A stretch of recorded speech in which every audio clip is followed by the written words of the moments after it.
I shall discuss 11 pieces of legislation ostensibly dealing with so-called LGBTQ plus rights that were brought before California Governor Gavin Newsom's desk this September. Governor Newsom signed 9 into law while vetoing 1. At least one other is still on his desk, awaiting a signature or veto at the time this video was recorded. Let's start with the bill Governor Newsom vetoed, AB 957. AB 957 would have required that judges consider whether or not a parent affirms his or her child's gender identity in adjudicating child custody disputes. In other words, it would have tipped the scales in child custody disputes towards parents who affirm their children's gender identity and away from parents who do not affirm. While this veto might sound like a done deal, there are a few caveats. First of all, Democrats have a supermajority in the California legislature and could easily override the veto, though it should be noted that the California legislature has not overridden a gubernatorial veto in over 40 years. Furthermore, investigative reporting from Susannah Luthi of the Washington Free Beacon indicates that California lawyers are already being instructed to favor gender-affirming parents. Indeed, even Newsom's own veto indicates that courts should already be considering gender affirmation. Next, we'll move on to legislation that Governor Newsom signed that deals with LGBTQ+ in schools. AB 1078 is ostensibly to counter moves from Republican politicians in red states that restrict certain forms of content in school. Supporters of AB 1078 claim this bill fights censorship, but a closer reading of the bill suggests something more is going on. Sections 6 and 8 amend pre-existing California law that requires that schools teach certain subjects and provide relevant instructional material. Previous law requires that schools teach material pertinent to, amongst other things, quote, men and women, end quote, and, quote, lesbian, gay, bisexual, and transgender Americans, end quote. But AB 1078 changes, quote, men and women, end quote, to, quote, all genders, end quote, and, quote, lesbian, gay, bisexual, and transgender Americans, end quote, to, quote, LGBTQ plus Americans, end quote.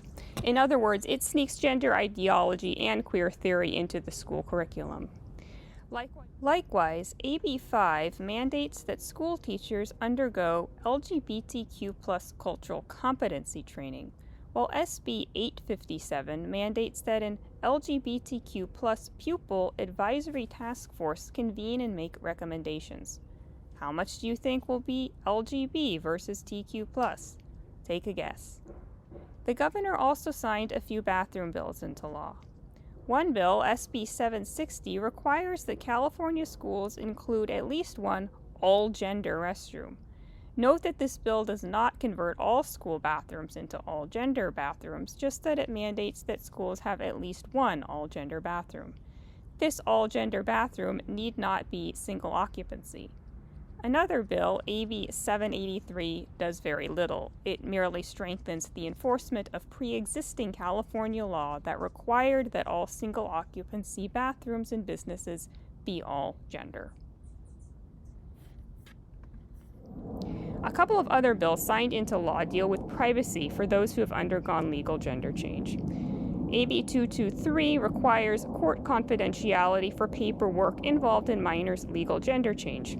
In other words, if a minor petitions for a legal gender change, the only people granted access to the court records on that petition will be limited to, quote, the minor, any adult who signed the petition, the minor's parents or guardians ad litem, any individual who is subject to an order to show cause related to the petition, and any attorneys representing these individuals, end quote.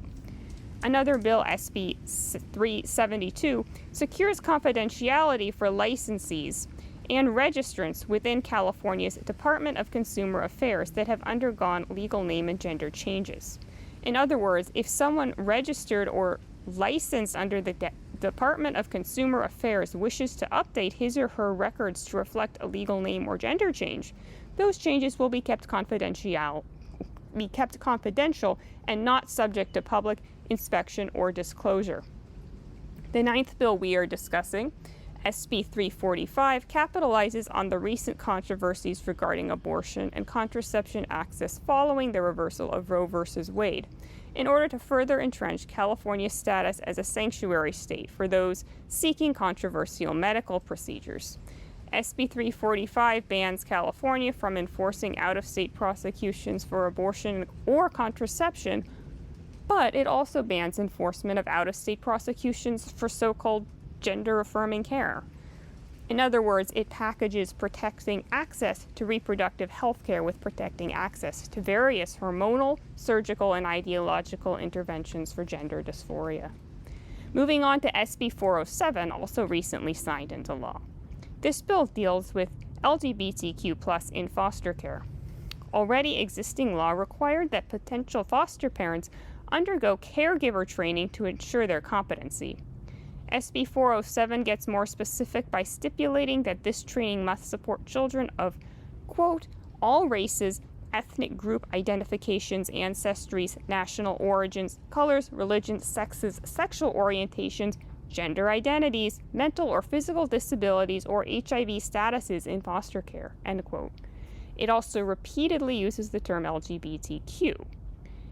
There are a number of issues with this bill. First, this bill is yet another attempt to treat gender identity and sexual orientation the same way, in effect combating homophobia with endorsing gender ideology. In other words, it's forced teaming. Second, it infringes on the rights of potential foster parents who object to the newly defined competency curriculum. Third, it could be potentially discouraging for people applying to be foster parents, further burdening an already overburdened foster care system. And finally, it renders foster care youth even more vulnerable to potentially harmful therapeutic interventions for gender dysphoria. Indeed, there already exists evidence that a disproportionate number of trans-identifying youth come from the foster care system, as documented by the work of people like Still Tish.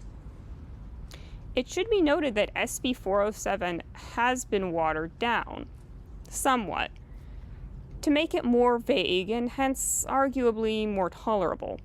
For example, some lines mandating enforcement have been struck or amended, and there is now more ambiguity about what is actually expected of resource families. Finally, one piece of legislation is still sitting on Governor Newsom's desk as of the time of this video's recording. That is AB 665, which makes it easier for minors 12 years of age and older to receive mental health care at a residential shelter without parental consent. How does it do this? Current law requires that adolescents be a threat to themselves or others, or be a victim of incest or abuse before receiving mental health care without parental consent. AB 665 would remove this requirement. Importantly, Sections 1E and H explicitly cite concern for the mental health of LGBTQ+ youth as one of the motivations for this bill. Could part of the intent of this bill be to make it easier for mental health professionals to offer so-called gender-affirming care to adolescents over their parents' objections? In any case, Governor Newsom has until October 14th to veto or sign this bill into law, and when that happens, that should end the latest California legislative blitz on LGBT, trans, and queer issues. Thank you for watching, and stay vigilant.